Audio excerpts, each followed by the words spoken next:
Hola, ¿cómo están? Bienvenidos al café. Nuevamente estamos acá con Patricio. ¿Cómo estás, Patricio? ¿Qué tal, Miriam? ¿Cómo estás? Hola.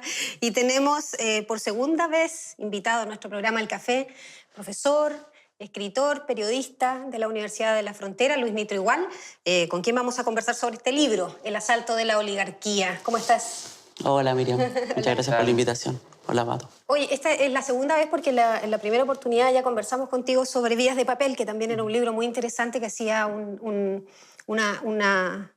resumen, una recolección de todo lo que fue la tragedia de Carahue, donde fallecieron 7 brigadistas calcinados por el fuego en un incendio con unas características de vulnerabilidad muy extremos. Ahora vamos a hablar sobre los medios de comunicación. Este es un libro con un análisis bastante crítico de lo que son los medios de comunicación en el país. Luis, ¿está bien lo correcto? Así es. Así. Adelante. Bueno, gracias por la invitación. Felicitaciones por el programa, Patricio, Miriam. Ya la segunda oportunidad, sí me siento muy contento y honrado de estar por segunda oportunidad aquí con usted. Así que abierto a lo que ustedes quieran conocer, saber, Cuéntanos criticar. Cuéntanos en síntesis para que la gente nos pueda entender en la casa cuáles son las ideas centrales que tiene el asalto de la oligarquía. Bueno, Miriam mencionaste el libro anterior, que es Vidas de Papel, que en realidad es un ensayo construido con otra colega, fundamentalmente con la colega Sandra López, digamos. Esto es distinto porque en realidad creo que aquí como que estoy más yo, digamos. Claro. Entonces, es un libro muy distinto en ese sentido. O sea, cuando tú lo lees, cuando la gente lo lea, se da cuenta que en realidad hay una propuesta, un ensayo en estricto rigor, digamos. Hay una propuesta muy personal, hay una mirada muy personal sobre el papel de los medios de comunicación. Es difícil como rescatar la idea. Yo, bueno, entre otras cosas, también soy escritor, digamos, y hago algo de música. Y es difícil como escucharse o leerse. Un proceso complejo, de hecho, no suelo hacerlo. O sea, suelo escribir algo y después no leerlo, por definición, casi por sanidad mental, digamos. Pero yo diría que el libro tiene como eje una mirada crítica, no destructiva, porque no considero que sea un libro crítico en el sentido de criticar a los periodistas, ni mucho menos, yo soy periodista, digamos, sino que en realidad lo que el libro busca es como echar luces sobre cuestiones que nos parecen a veces de sentido común y retomar como una cierta perspectiva histórica sobre el lugar y el papel de los medios de comunicación en las sociedades contemporáneas. Yo lo que intenté, con casos concretos, evidentemente, el papel de los medios de comunicación, pero en algún momento creo que al final también rescato las propuestas de Podemos en España y otra gente, es como repensar o pensar críticamente el papel de los medios de comunicación, porque yo pienso que solo pensando críticamente, incluso pensándose críticamente a uno mismo, es posible hacer algo, ¿no? Cuando uno está en la autocomplacencia permanente de creer que lo que estamos haciendo está súper bien, es lo mejor que hacemos, etc., creo que se puede avanzar muy poco. Entonces este libro es una apuesta, si bien crítica, con una cierta mirada y una perspectiva que todavía falta, ¿no? El libro es un ensayo breve, por lo demás, de hacia dónde deberíamos avanzarnos, cuáles deberían ser nuestras propuestas de futuro. Yo creo que eso es importante también en un libro que se precie de un ensayo de estas características, digamos. ¿Cuál es la crítica fundamental, Luis, que se hace a los medios de comunicación? Que los medios de comunicación históricamente han estado a lo largo de por lo menos 100 años, digamos, situados al interior de la oligarquía. O sea, el gran asalto de la oligarquía fue darse cuenta, desde mi punto de vista, que los medios de comunicación son fundamentales en la construcción del espacio público. Y darse cuenta tempranamente, además. Tempranamente, o sea, de hecho la portada, que una portada que sacamos y tomamos, ahí es una relectura, una lectura también a su vez de un cuadro de Balmes. Es un cuadro de Balmes, en realidad, y nosotros lo adaptamos y pusimos El Araucano, que es el diario que fundó Diego Portales. Entonces, por tanto, tempranamente se dieron cuenta de la importancia de tener un medio de comunicación, ¿no? Eso habla un poco de la perspicacia de la oligarquía en ese sentido, ¿no? Creo que nosotros, me considero, ese nosotros, digamos, las personas que estamos pensando como desde la izquierda, digamos, desde una nueva izquierda, si se quiere, no nos hemos dado cuenta lo suficiente de la importancia de tener medios de comunicación, y yo creo que sí, los grupos de poder se dieron cuenta. Y por algo los medios de comunicación siguen concentrados, ¿no? O sea, por algo permanece el mercurio, por algo la tercera, es lo que... etcétera, ¿no? Y si tú reduces eso a lo que ya la vieja economía política de la comunicación ha tratado, que es la concentración de los medios de comunicación en Chile, tú te das cuenta que en realidad los medios están repartidos en muy pocas manos. O sea, de hecho, la prueba de ello es que hacer televisión universitaria es sumamente complejo, ¿no? Claro. Sumamente complejo. O sea, el financiamiento para hacer un programa de este tipo tiene siempre muchas dificultades. Entonces terminan todos los periodistas insertándose en los viejos medios de comunicación o teniendo precariedad, creando precariedad en su propio trabajo, que es, en el fondo, todo lo que se hace autogestión, ¿no? Medios de comunicación en redes sociales, en internet, etcétera, que son a precio de mucho a precio de clandestinidad, otro a precio de precariedad. O sea, ganando muy poco o a veces no ganando nada, ¿no? Luis, a pesar de que el libro es breve, yo encuentro que es bien contundente en el sentido de poder evidenciar que los medios de comunicación no están ajenos a un contexto, y en este caso al contexto del poder y al contexto finalmente de los intereses que están detrás de ciertos idearios, de ciertos mensajes, digamos, de ciertos elementos performativos. Hay dos ideas centrales en los cuales tu libro va abordando. El primero, que tú señalas que en el desarrollo del capitalismo actual es muy difícil encontrar que los medios de comunicación tradicionales sean una vía para la democratización, tú señalas. Y ahí yo encontré una de las primeras referencias cuando tú criticas esta visión tan de superhéroes de los periodistas, como muy de moda estuvo con la película Spotlight, la serie de Newsroom, donde hay una mirada bastante neutral del ejercicio del periodismo, siempre con una moral muy clara, ¿cierto? Pero eso está ajeno en la película y en estas series también ha estado ajeno un poco en los espacios alternos, en los otros elementos, en los otros actores, en el poder también, y que tú lo tematizas muy bien. ¿Me podría explicar un poco esa primera tesis, digamos, los medios tradicionales tendrían estos desafíos o este ripio para poder constituirse como medios que efectivamente democraticen y permitan un espacio público más rico? Claro, ahí hay una mirada crítica como al lugar y a lo que nosotros mismos enseñamos, ¿no? Yo soy profesor de la carrera de periodismo en la Universidad de la Frontera. Claro. Y efectivamente muchos periodistas tienen esta mirada como de superhéroes, ¿no? Así como nosotros estamos salvando a la democracia, ¿no? Y yo creo que eso en efecto no es así, digamos. No, yo creo que en general, y en esto no hablo de personas porque considero que en general las personas en general son buenas personas, digamos. Tienen buenas intenciones en ese sentido. O sea, todo lo que haces tú lo haces. Veo difícil que una persona esté pensando maquiavélicamente las cosas. No voy a hacer esto para conseguir este fin, etcétera, etcétera, ¿no? Yo no creo que funcione así. Claro.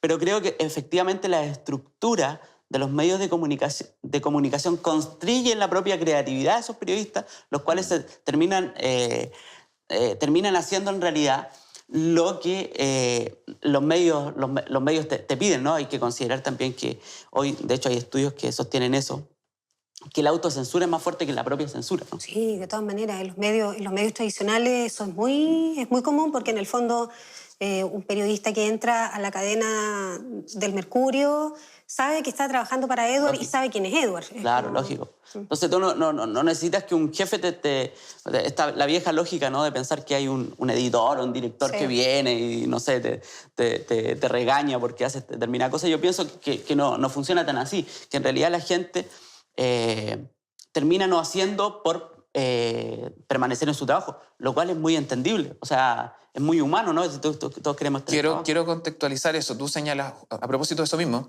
dice, al destacar un estudio sobre autocensura del Instituto PIIE, el 52% de los periodistas confiesan haber desestimado una noticia por ser muy compleja, un 35% por ser contraria a los intereses del medio y un 29% por no concordar con el de los anunciantes. O sea, eso dista bastante con esta imagen del Daily Mirror de Clark Kent claro, lógico. Que se transforma en Superman, sí, claro. digamos. Eso lo construyó Hollywood.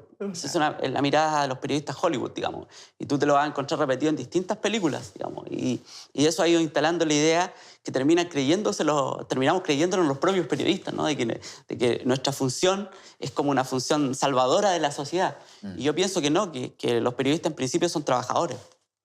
Y si tú partes solo de la consideración de que los periodistas son trabajadores, y comienza a recabar los indicadores de precariedad laboral de los periodistas, tú vas a caer en un agujero gigantesco, ¿no? O sea, te das cuenta en realidad de la precariedad en la que viven cotidianamente los periodistas y que como no nos consideramos trabajadores, porque nosotros no nos consideramos trabajadores, lo mismo los académicos, ¿no? Yo me considero un trabajador, por ejemplo. Yo siempre digo, yo me considero un trabajador.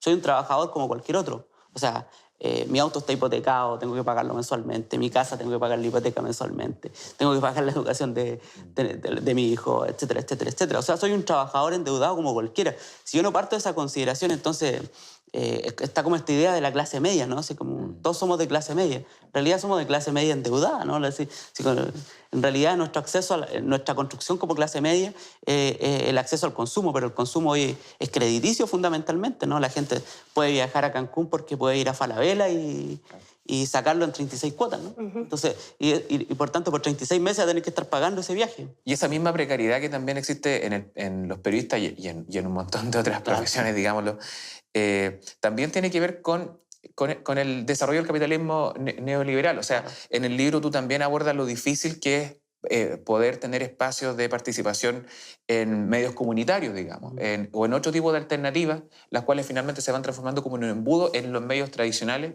donde está esta presión de tener que ajustarse a estas pautas, porque también uno es un trabajador y hay cuentas que pagar, digamos. No pensando en que por eso uno está siendo cómplice o está obrando de mala fe, digamos. Eso es lo terrible, esto es lo terrible que tiene el modelo el cual tú señalas acá.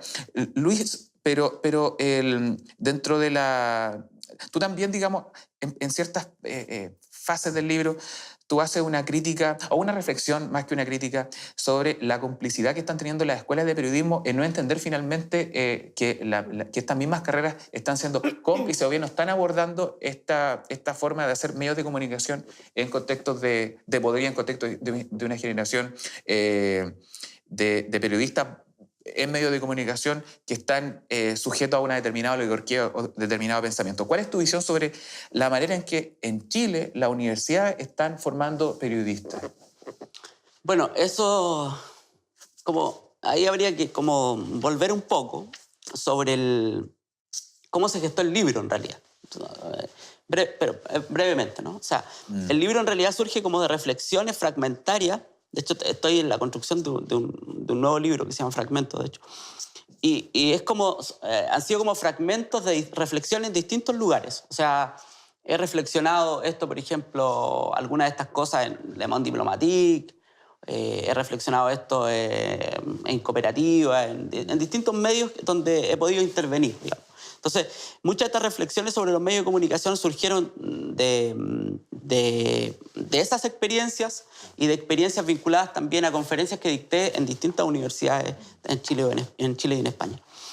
Y esa parte, en específico la que tú me preguntas, Pato, se enmarca dentro de las reflexiones que yo he venido haciendo como sobre la universidad, ¿no? El contexto general de eso es la universidad. Entonces, yo sacaría un poco, a pesar de que eso está específico en el libro sobre periodismo, yo lo sacaría hacia la universidad propiamente tal. O sea, tú te das cuenta que en realidad nos hemos ido desplazando en la formación universitaria en general hacia un modelo técnico, ¿no? En general. En general, o sea... En general, gente que se emplee. En general, gente que se emplee. Y de ahí los indicadores de empleabilidad, de ahí, bueno, todos esos indicadores, que son indicadores un poco perversos en ese sentido.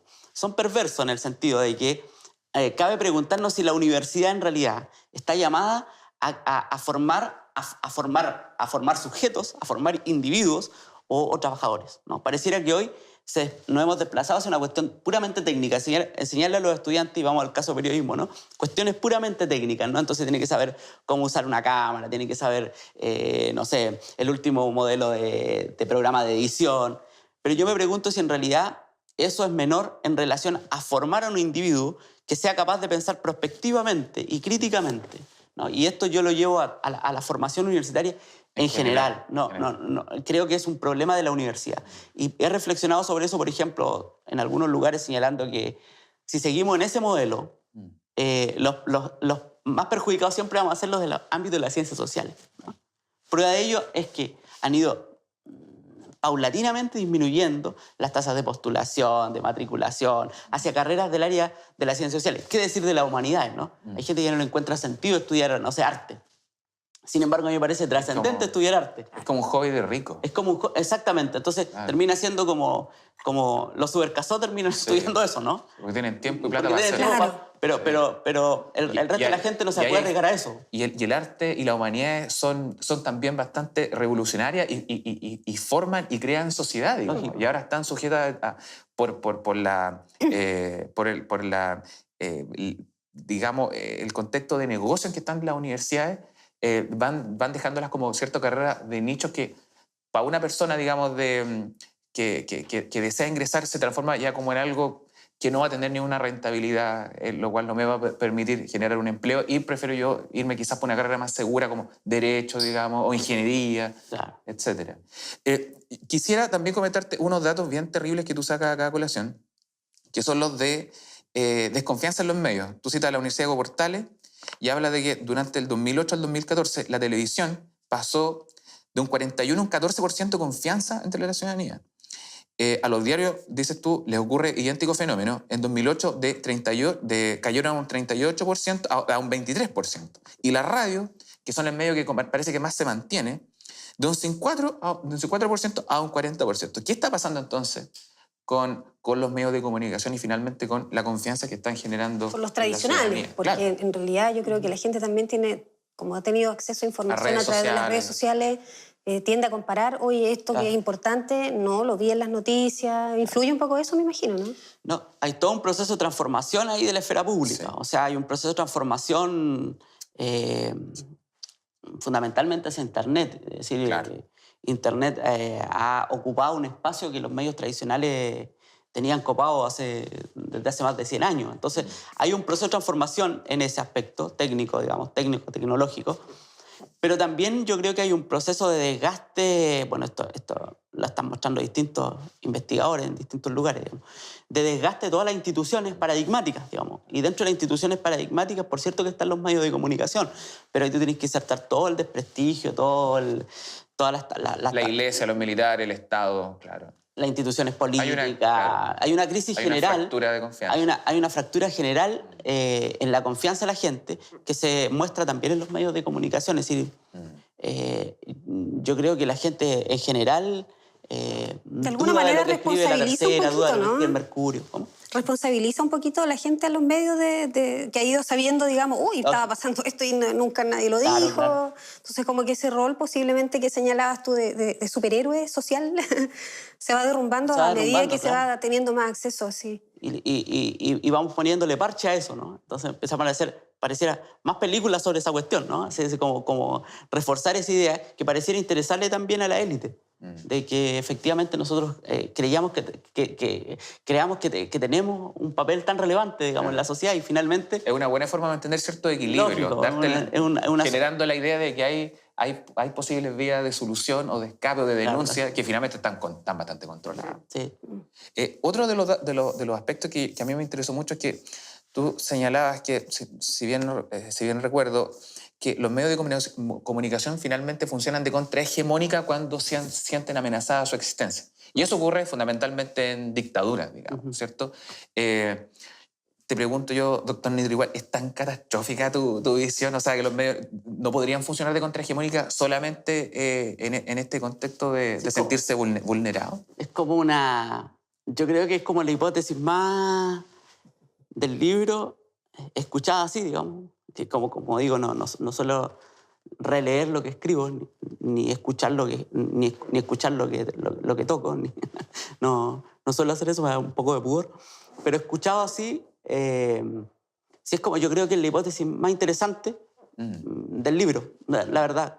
Porque es la hipótesis más jugada también del libro. Claro. O sea, porque Oye, y estoy diciendo una cuestión bastante dura ahí. Pues yo sí creo, perdón ahí, Miriam, que los periodistas somos autocomplacientes en general. La comodidad te genera autocomplacencia en general. O sea, prueba de ello es que cuando tú eres un académico o un investigador, tu zona de confort siempre es como publicar paper, y todos te felicitan por eso, y todos te dicen que está bien, que sigas, ¿no? Pero cuando tú, por ejemplo, te arrojas en el campo de la opinión pública, ahí entonces la gente empieza como a dudar, ¿no? A decir, oye, este tipo que es rojo. O en el mejor de los sentidos, en el peor de los sentidos, depende de quién lo diga. Oye, este tipo que es comunista, pero yo no me considero comunista, por ejemplo. En absoluto, a mí me pregunté, yo no me considero comunista, ¿no? Oye, pero en esta hipótesis, digamos, donde cuando los medios se ven amenazados es cuando florece, digamos, un poco más La visión contrahegemónica. Claro. Esa es la idea. Esta amenaza de las redes sociales y del acceso también va a despertar, me imagino, una reacción en los medios tradicionales de querer también estar un poquitito más o salvaguardar un poco más su prestigio o su credibilidad en el fondo, ¿no? Debiera aplicarse... Lo ha ido haciendo un poco, ¿no? O sea, lo ha ido haciendo con todos los casos Cabal, con todos los casos de corrupción política en Chile. Un poco lo ha ido retomando. Pero tu visión es más estructural. Mi visión es más estructural. Yo no es del caso particular. No voy a los casos. Sí. El libro, si tiene una cierta mirada, o sea, si tuviera también que hacer, a propósito de la pregunta inicial de Pato, digamos, de cuáles son las ideas centrales, yo diría que un eje central del libro es una perspectiva estructural histórica, que salta los casos. O sea, se puede encontrar casos concretos, pero esto es como lo típico, ¿no? Así que te dicen, claro, sí, pero en tal caso yo conozco una radio comunitaria, claro, que funciona. Estamos de acuerdo, bueno, sí, digamos, yo te diría sí. Pero ¿es suficiente eso para construir teoría social, digamos? O no, pues tenés que ir a la estructura. Y en la estructura tú te encuentras poca variación, en realidad. Poca variación. Ahí los grandes historiadores demuestran eso. O sea, hemos evolucionado muy poco. Nuestros problemas siguen siendo básicamente los mismos que hace 200 años, por ejemplo. Educación, ¿no? Problemas de hace 200 años. Salud, un problema de hace 200 años. No, o sea, hemos avanzado muy poco. Nuestros problemas vienen siendo básicamente los mismos. Y uno de los elementos estructurales que tú recoges de Diego Norambuena es, por ejemplo, los grupos Sayé y Edwards, digamos. Sayé está la Radio Beethoven, La Cuarta, La Hora, La Tercera, Diario Concepción, Pulso, ¿Qué pasa?, Paula, Duna y Carolina. O sea, Claro. ¿qué más estructural que todos esos medios de comunicación? Si bien pueden haber diferencias, y yo puedo encontrar cierto espíritu crítico incluso en Radio Duna. Lógico. ¿Ya? Hay una manera de hacer comunicación y cierto grupo, digamos, que acá está súper claro quién es, digamos, es la manera en que estructuralmente se desenvuelven esos medios y en la forma en que también van performando y generando lo que es la discusión pública sobre los temas que estamos conversando. Mismo caso acá tú sacas a colación de Agustín Edwards con Emol, Mercurio, Yanquihue, El Diario Urchal, Crónica Chillán, La Estrella, La Última Noticia, La Segunda, El Sur. O sea, es bien desolador el panorama y finalmente todos estos medios como El Ciudadano, El Mostrador, difícilmente uno pueda colocarlos como que van a desnivelar tanto el panorama. O sea, aparte el financiamiento es muy distinto y la misma lógica de financiamiento tiene que ser la misma también. O sea, también hay periodistas que necesitan trabajar, también hay que desenvolverse en cómo funciona, cómo finalmente se financian estos medios de comunicación. Eso, ¿cómo tú ves esta emergencia de nuevos medios y cuáles son los desafíos que tienen esta visión, como te digo, que yo la veo un poco catastrófica por lo estructural que es, digamos? Es que estructuralmente es catastrófica. O sea, claro, hay gente que, por ejemplo, hoy está trabajando desde luchar por nuevas políticas públicas en el campo de la comunicación. Por supuesto. O sea, crear una nueva institucionalidad, ¿no? Hay toda una discusión sobre la televisión pública, por ejemplo, el rol de la televisión pública. Pero cuando tú vuelves como a la estructura, ¿no? Te das cuenta que también esa discusión está un poco perdida. ¿En qué sentido? En que quienes tienen que legislar sobre eso, ¿no? Quienes tienen que legislar sobre eso son básicamente los mismos que vienen haciendo lo mismo hace 30, 40 o más años, digamos. Entonces tú te comienzas a preguntar si en realidad las transformaciones que nosotros necesitamos para construir medios públicos, un nuevo sistema de financiamiento de los medios de comunicación, para que emerjan nuevos programas de televisión, nuevos periódicos, que puedan tener financiamiento y donde la gente y los periodistas y la gente, los comunicadores que trabajan en esos medios puedan subsistir dignamente, hace necesario repensar, uno, el papel de los medios de comunicación en Chile, en las sociedades. Dos, el papel del Estado en la construcción, en la emergencia y en generar las posibilidades para que eso suceda. Y tres, por tanto, el papel de nuestros legisladores en pensar esa cuestión. pienso estructuralmente que nuestros legisladores no están en esa... Siento ser nuevamente muy crítico, pero no pienso que en la cabeza de nuestros legisladores esté circulando esa idea, digamos, el lugar de los medios de comunicación en las sociedades para democratizarla, para generar un mayor proceso de toma de conciencia en la participación. No creo que estemos pensando eso, no creo que nuestros legisladores estén pensando eso. Entonces hay todo un camino que recorrer para construir eso. Por lo pronto yo sí pienso que es necesario seguir generando medios de comunicación alternativos a un aprecio de precariedad, ¿no? Y nosotros participando en esos medios de comunicación, los académicos, los intelectuales, etc. Luis, tú identificas acá un hito específico, que es cuando tú dices que hay una demolición del periodismo nacional, que es por una parte en dictadura haciendo desaparecer los medios de comunicación, digamos. Y lo segundo es ya en democracia, digamos, que es la compra de estos grupos, de esta oligarquía de los medios de comunicación tradicionales. O sea, primero se destruyen, se demuelen, y luego los que quedan se conforman y se prefiguran, digamos.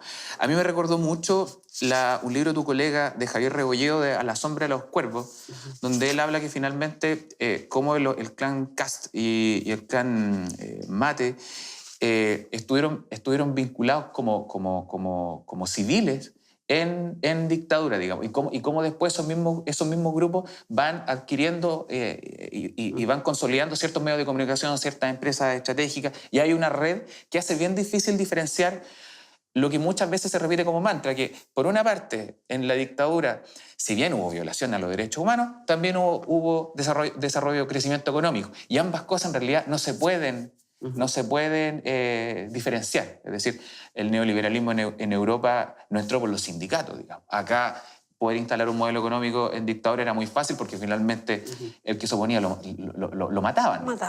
¿Cuál es tu visión sobre estas tesis tuyas, digamos, sobre estos dos hitos de la demolición que llamas tú del periodismo nacional, si pudieses ahondar en ello?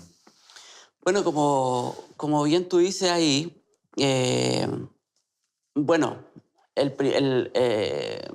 Chile entró, el neoliberalismo se instaló fundamentalmente mediante las armas y mediante la violación de los derechos humanos.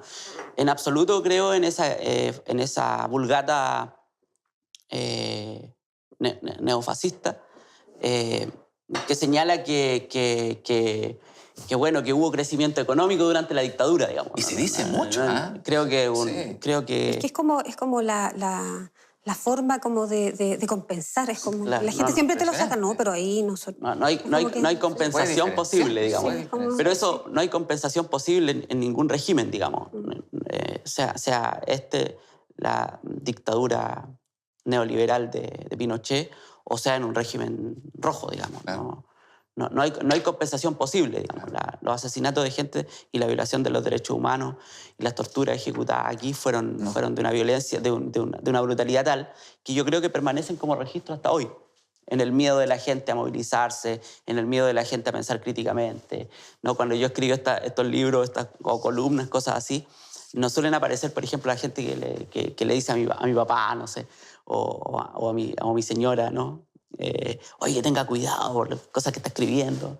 Sí, yo digo, pero ¿por qué habría de tener cuidado si yo no estoy faltando el respeto a nadie? No. Creo que estoy pensando crítica y libremente. No lo veo distinto ni lo veo heroico tampoco, ¿no? Lo veo como un ejercicio que primero a mí me gusta hacer, me satisface, y segundo que creo que tiene un sentido para mí. Y para un grupo de gente que sigue eso, que le gusta lo que... Entonces, pero siempre he pensado el registro, ¿no? El registro del miedo. Son generaciones, los que nos dicen eso, son generaciones antiguas, son generaciones de 50 años, 60 años, que yo creo que legítimamente dicen, oye, ten cuidado, no le va a pasar algo. Hay una trayectoria distinta, que es de persecución, digamos, que es de violencia. Yo creo que es el registro...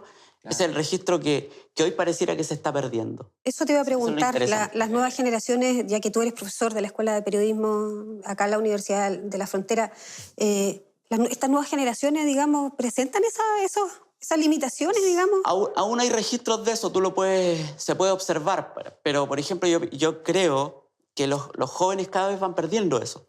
Prueba de ello las manifestaciones permanentes, por ejemplo, y cíclicas ya de los estudiantes, tanto universitarios como secundarios, de manera importante los secundarios. Sí. en la lucha por su reivindicación y por sus demandas, que terminan y digo esto con mucho respeto, pero muchas veces patéticamente, la gente termina criticando a esos jóvenes y termina recibiendo los beneficios. Eso, Sí. siempre me ha parecido patético, Sí. en todos los lugares. O sea, por eso, a pesar de que creo que los Incluso estudiantes... las movilizaciones estudiantiles de esta propia universidad. Los estudiantes se equivocan, suelen equivocarse como solemos equivocarnos cualquiera de nosotros. Sí, sus reivindicaciones terminan entregándonos cosas a todos. Por eso yo he sido siempre muy respetuoso en las críticas que hago a los estudiantes. O sea, cuando tengo una crítica a los estudiantes, suelo hacérsela a ellos. Pero no por espacios públicos, porque me parece triste, me parecería triste a mí salir criticando a los estudiantes y recibiendo en el bolsillo los beneficios que terminamos teniendo todos. Me parece una actitud muy triste y que debiera hacernos reflexionar en general a todos. Entonces, volviendo a tu pregunta, como la dictadura instaló como unos miedos estructurales también, y estructurantes. Estructurales porque atraviesan la sociedad y estructurantes porque van estructurando performan el comportamiento cotidiano de la gente, que no se atreve a decir, y que Pero luego te dicen que bueno que tú lo en todos los dices. ambientes. Eso se replica en todos los ambientes. En todos los ambientes. Laborales, familiares, En de todos los amistad, ambientes. uno siempre tiene como... Hubo un tiempo en que hay te que ver decían- con quién estás hablando, porque si no, digamos, estás de acuerdo con tus propias ideas, se genera... o sea, eso de cuando yo por lo menos crecí, no hay que hablar de política, no hay que hablar de Exactamente, fuera eso de te mi iba a casa, decir, porque en mi claro. casa se hablaba mucho de política y eso, pero fuera había que siempre tener cuidado de no... Claro, la andar familia no se pisando hablaba de callo, en el política fondo. durante un tiempo. O en el Claro. campo no se hablaba del sueldo, como decía Alberto Mayor. Claro, Claro, exactamente. Y todavía hay gente... No, ese habla es del sueldo. derroto, no se puede hablar. No habla del sueldo. Eso es derroto, ¿cómo se te ocurre? Nosotros entrevistamos, yo participé en un proyecto hace tiempo, en un proyecto Fondesit, y donde nos tocaba entrevistar a los periodistas. Y lo más complejo de saber era cuánto ganaban. ¿Cuánto ganaban? No quería decir cuánto ganaban. A mí me parecía tan qué? Oye, ridículo. ¿por Es lo más normal, claro. Me parecía tan ridículo. Pero si Porque no era empleado, dices pero tú, si porque no se está- siente trabajador. Pero si no está robando. Es que también es una forma de invisibilizar las enormes diferencias de sueldo. Claro, De de estandarizarte. Claro, porque finalmente es un terreno al cual no vamos a abordar, ¿no? Y no se aborda porque, y ahí está la categoría, es derroto o no es pertinente. Claro. Pero mira, es muy paradójico porque en los medios de comunicación se da mucho eso de lo que dices tú, el rol del periodista superhéroe, de ayudar en la denuncia ciudadana, entregar una denuncia de, no sé, del sector público, privado. Pero dentro de su misma organización, digamos, se vulnera una serie de derechos Lógico. laborales principalmente que tienen relación con los horarios, Claro. principalmente eso. Bueno, sin considerar los bajos sueldos y todo eso, pero esa autorreflexión o autocrítica es prácticamente nula. Son trabajos Los medios tradicionales de mucha se explotación. Sí. Son trabajos de mucha explotación. Yo conocí un medio de comunicación donde una vez, por una razón muy anecdótica, fueron a dar una charla desde la inspección del trabajo y la persona que fue nos miraba y nos decía, ustedes están peor, sin desmerecer, pero que los temporeros, o sea, Sí, ¿no? lógico. Están trabajando más horas, Sí. más días, no se les respeta esto, no se les paga este bono, entonces, y ustedes están acá, hablan de los temporeros, principalmente ayudan mucho a difundir, digamos, la precariedad en la que ellos trabajan, pero sin embargo la interna, eso pero también tiene que ver con un tema de gremio. El gremio ha tomado vuelo en los últimos años, nada más. Pero fue demolido también. El gremio fue demolido durante la dictadura. Entonces la gente hoy no le encuentra sentido a estar en un gremio. ¿Para qué? Porque tienen muy poca fuerza. Yo creo que un gremio debería tener la fuerza suficiente para suspender el ejercicio de un periodista, por ejemplo. Soy clarísimo en eso. Son intereses mayoritarios. Y además de mayoritarios, de números gremiales. Claro. Son gremiales. Hay me acordé de la canción de Última pregunta. Sumo, de mejor no hablar de ciertas cosas. Estamos ya, ok. Sí, estamos ya llegando al final. Parece que vamos a tener que tener un tercer capítulo con Luis. Vamos a hacerle un regalo, que es nuestro calendario con efemérides mapuche, que es de la comunidad Historia Mapuche, y que Meltuhue, que es del, bueno, ya lo hemos mostrado acá, es del dibujante Fiestóforo, y un bellísimo calendario que tiene efemérides, tiene dibujos, tiene un montón de datos bien interesantes para ti, estimado doctor Muchas Nitri gracias. Igual, Muchas por gracias. siempre Muchas gracias. lo interesante que es Gracias, conversar con usted en un medio de comunicación como Ufrovisión. Sí, que estamos haciendo televisión universitaria acá de la región de la Araucanía. Luis, muchas gracias por acompañarnos. Quiero darte los últimos segundos para las palabras al cierre. no sé, lo que estime. Ahí está la cámara. No lo vamos a censurar. No, aquí no. Sí, yo sé. Debo decir que a pesar de que he trabajado en medios de comunicación, participé como columnista en el Austral, nunca fui censurado. En general nunca he sido censurado, debo decirlo. O sea, no he tenido esa... Así que hay que seguir haciendo eso. Yo pienso que lo fundamental es perder el miedo. ¿No? Perder el miedo y salir de la zona de confort. Todos estamos regularmente en una zona de confort, ¿no? Yo soy fondesista, tengo publicaciones en general. Podría quedarme en mi zona de confort y no decir mucho. Pero no está dentro de mi interés y, por tanto, en ese mismo marco yo los felicito por el programa. Parece que ya que estén en una segunda temporada habla muy bien del trabajo que están haciendo. De verdad que los felicito, les agradezco enormemente la invitación que me extienden ya por segunda oportunidad, ¿no? Creo que es el primero que se repite el plato. Y parece que va a haber un tercero. Y estoy siempre abierto a conversar, a participar, a dialogar, a trabajar y construir en conjunto, que es la idea que ronda también el libro, ¿no? Es una perspectiva crítica, pero que trata de pensar Invita a cosas. construir. Invita a construir. Sí, Eso totalmente. para mí me parece fundamental para el futuro, para las nuevas generaciones, para los chicos que están entrando a periodismo, para mis estudiantes de periodismo, de comunicación, de bachillerato, de ciencias sociales, etc. De los cuales, por lo demás, creo que está en los agradecimientos. He aprendido también mucho. He aprendido mucho de mis propios estudiantes. Muchas gracias. Patricio, Muchas gracias, palabras al cierre. No, darle nuevamente el agradecimiento a Luis justamente por lo que plantea. Este tipo de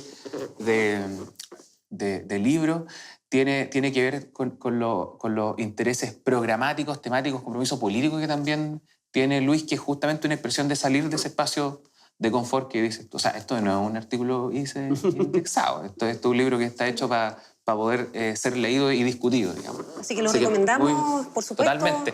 Ediciones Escaparate. De Concepción. Ediciones Escaparate. Sí.